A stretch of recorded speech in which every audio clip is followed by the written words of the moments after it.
Hey y'all, come look at this. भाईजान मैनू दस दियो ट्रॉफी किथे पई है ते उत्थे राह केड़ा जांदा है। मैनू हाले ही ट्रॉफी चुक के पाकिस्तान वापस लेके जाना है। चलो जी, तो मैं कुछ देर पहले ही दुबई आया हूँ और मैं एयरपोर्ट से डायरेक्ट उस जगह पर आ गया हूँ जहाँ कल पाकिस्तान सेमीफाइनल खेलेगा और जीतेगा। हम सेमीफाइनल के लिए तैयार है, पाकिस्तान की जीत के लिए तैयार है और स्टेडियम की तरफ हम जा रहे हैं। आजो आजो। अब तो बस ना किसी के पास टाइम निकलता है तो जाओ दुबई और कप ले आओ, क्योंकि हम कप जीत चुके हैं। ये हमारे शहजादे जा रहे हैं जीतने के लिए, जा रहे हैं, ये जीतने के लिए जा रहे हैं, ये कप हमारा है। जीत गए, पहले ही जीत गए। ला ला ला ला ला ला।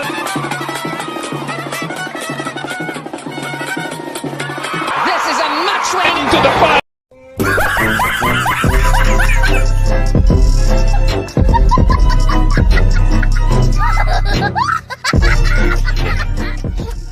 बाला साहब ठाकरे तथा अशोक सिंघल जी के पुण्यतिथि पर इनको सत सत नमन। तो राम राम सभी सनातनी भाइयों और बहनों को स्वागत है इस नई वीडियो में।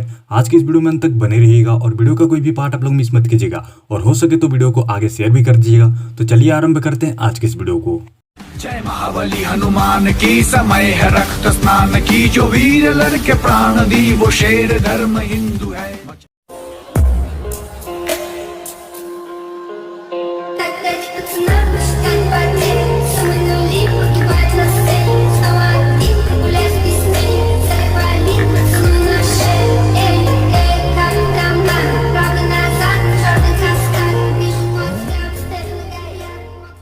योगी जी के काम को और अखिलेश यादव के काम को कंपेयर करना तो बेवकूफी की बात है, क्योंकि कंपैरिजन का भी एक क्राइटेरिया होता है और मतलब बिना किसी सिर पैर के कंपेयर करना तो वो मतलब मूर्खता ही है। तो बताते हैं अखिलेश यादव वाले कहते हैं विकास पुरुष रहे अखिलेश यादव, जो किए वो किए। कुछ नहीं करे हैं, क्या करते हैं वो। स्कूटी घर में है ही, फोन घर में है ही, तो चल लेना भी नहीं है उनसे मुझे। कैसे लगते हैं प्रियंका गांधी? बेकार।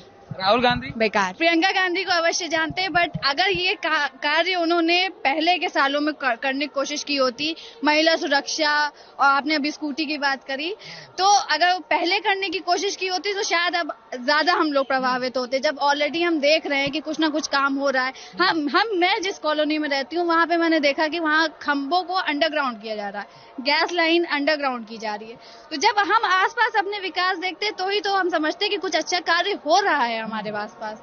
और जहां तक पढ़ाई की बात है, बेटी बचाओ बेटी पढ़ाओ, ये तो कई सालों से हम लोग सुन रहे थे, प्रभाव में तो अभी 5 सालों में 6 सालों में आया है। तो उसी के रिलेशन में हम कहेंगे कि नहीं भाई, अयोध्या में दिवाली तो सब लोग मनाते थे, बट साथ में दिवाली मनाना, अपना योगदान देना, वो भी सबके साथ मिलके, उसकी बात ही कुछ और होती है। अयोध्या में कहीं जाते थे तो बोलते थे सब अयोध्या से आप आए, पर आप कहीं वृंदावन जाते हैं, मथुरा हम लोग दर्शन करने जाते हैं कहीं और भी, तो सबसे पहले प्रणाम कहता है प्रणाम नगरी से आपको शत नमन है, आप इतने अच्छे जगह से और इतना विकसित हो गया वो जगह। बाकी लोग वोट के लिए क्या करते हैं कि कभी मुस्लिम बन जाते हैं, कभी क्रिश्चियन बन जाते हैं, कभी कुछ भी बन जाते हैं, वो ऐसे स्विच होते रहते हैं। लेकिन योगी जी शुरू से कहते आ रहे हैं मुझे किसी धर्म से कोई प्रॉब्लम नहीं है, मैं हिंदू हूँ, ये मैं कहूँगा सबसे। एक ऐसे आदमी की जिसके दरबार में विरोधी भी हाजिरी लगाने आते थे।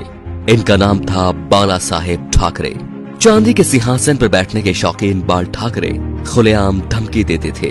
1992 में बाबरी मस्जिद ढहा दी गई तो बाल ठाकरे आपकी अदालत शो में आए हुए थे। जब उनसे कहा गया कि सुना है ये काम शिव सैनिकों ने किया है, तो वे बोले यदि ये काम शिव सैनिकों ने किया है तो ये गर्व की बात है। बाल ठाकरे का बचपन का नाम था बाल केशव ठाकरे, जो वक्त के साथ साथ बाला साहेब ठाकरे बन गया। 1950 के आसपास टाइम्स ऑफ इंडिया के संडे एडिशन में इन्हीं के कार्टून छपते थे। इन्होंने 1960 में ये नौकरी छोड़ दी थी। बाल ठाकरे को हिंदू हृदय सम्राट कहा जाता था। उनका मोदी की तरह बिना देखे भाषण देना लोगों के मन को भा गया। उन्हें सुनने के लिए लाखों की भीड़ एकजुट हो गई थी। बाल ठाकरे जब किसी का विरोध करते थे तो दुश्मनों की तरह, और जब तारीफ करते थे तो ऐसे कि जैसे उनसे बड़ा कोई मित्र नहीं। 19 जून 1966 को बाल ठाकरे ने शिवाजी पार्क में नारियल फोड़कर अपने दोस्तों के साथ पार्टी बनाई, शिवसेना, जो आज भी चल रही है। बाल ठाकरे की एक खास बात थी कि वो कभी किसी से मिलने नहीं गए। बड़े बड़े बॉलीवुड एक्टर बियर पीने और उनसे मिलने उनके घर आते थे, जैसे नरेंद्र मोदी, माइकल जैक्सन। बाल ठाकरे के कुछ स्पेशल शौक थे, सिगार, व्हाइट वाइन एक्सेट्रा। ज्यादातर लोग फोटो या इंटरव्यू में उनके हाथ में पाइप या सिगार होती थी। 1999 में बाल ठाकरे पर 6 साल तक वोट डालने और चुनाव लड़ने पर बैन लगा था, लेकिन बाल ठाकरे ने अपने जीवन में कभी चुनाव नहीं लड़ा।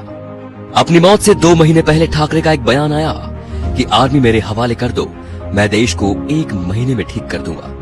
17 नवंबर 1912 बाल ठाकरे का निधन हो गया। इस दिन मुंबई बंद था। अंतिम यात्रा में 5 लाख लोग शामिल हुए। थोड़ी थोड़ी देर बाद एक आवाज उठती है, बाला साहेब। लाखों लोग चिल्लाते रहे, अमर रहे। बाल ठाकरे ना तो मुख्यमंत्री थे और न सांसद, फिर भी उन्हें मरने के बाद 21 तोपों की सलामी दी गई जो राष्ट्रपति प्रधानमंत्री को मिलती है। ये रुतबा था बाला साहेब ठाकरे का। तो दोस्तों, ऐसे शेर दिल हिंदू सम्राट के लिए वीडियो को शेयर जरूर कीजिए और उनकी महानता को फैलाइए, ताकि आज जो शिव सैनिक या हिंदू उनके सिद्धांतों को भूल चुके हैं, उनके हिंदुत्व की रक्षा का संकल्प याद दिलाएं। जय श्री राम। दोस्तों, वीडियो में अंत तक बने रहने के लिए आप सभी का बहुत बहुत धन्यवाद। आशा करता हूँ आज की वीडियो आपको अच्छी लगी होगी। अगर वीडियो अच्छी लगी हो तो वीडियो को लाइक, शेयर एंड चैनल को सब्सक्राइब करना मत भूलिएगा तथा कमेंट बॉक्स में विचार देना जय श्री राम लिखना मत भूलिएगा। अगर अभी तक आपने हमारी कल वाली वीडियो को नहीं देखा है तो आप सभी से अनुरोध है कि उसको जाकर अवश्य देखिएगा। तो चलिए मिलते हैं बहुत जल्द एक नई वीडियो के साथ। तो तब तक के लिए जय श्री राम, जय हिंद, वंदे मातरम। ये वंदन की धरती है, अभिनंदन की धरती है, ये अर्पण की भूमि है, ये तर्पण की भूमि है। इसकी नदी नदी हमारे लिए गंगा है, इसका कंकड़ कंकड़ हमारे लिए शंकर है। हम जिएंगे तो इस भारत के लिए और मरेंगे तो इस भारत के लिए, और मरने के बाद भी गंगा जल में बहती हुई हमारी अस्थियों को कोई कान लगाकर सुनेगा तो एक ही आवाज आएगी, भारत माता की जय। छोटी सी बात फिर दोहराऊंगा मैं, आप लिख सकते हैं तो लिखिए, अगर बोल सकते हैं तो बोलिए, और चिल्ला सकते हैं तो चिल्लाइए, और अगर इन तीनों कामों को भी नहीं कर सकते तो जो चिल्ला रहा है उसके साथ खड़े हो जाइए।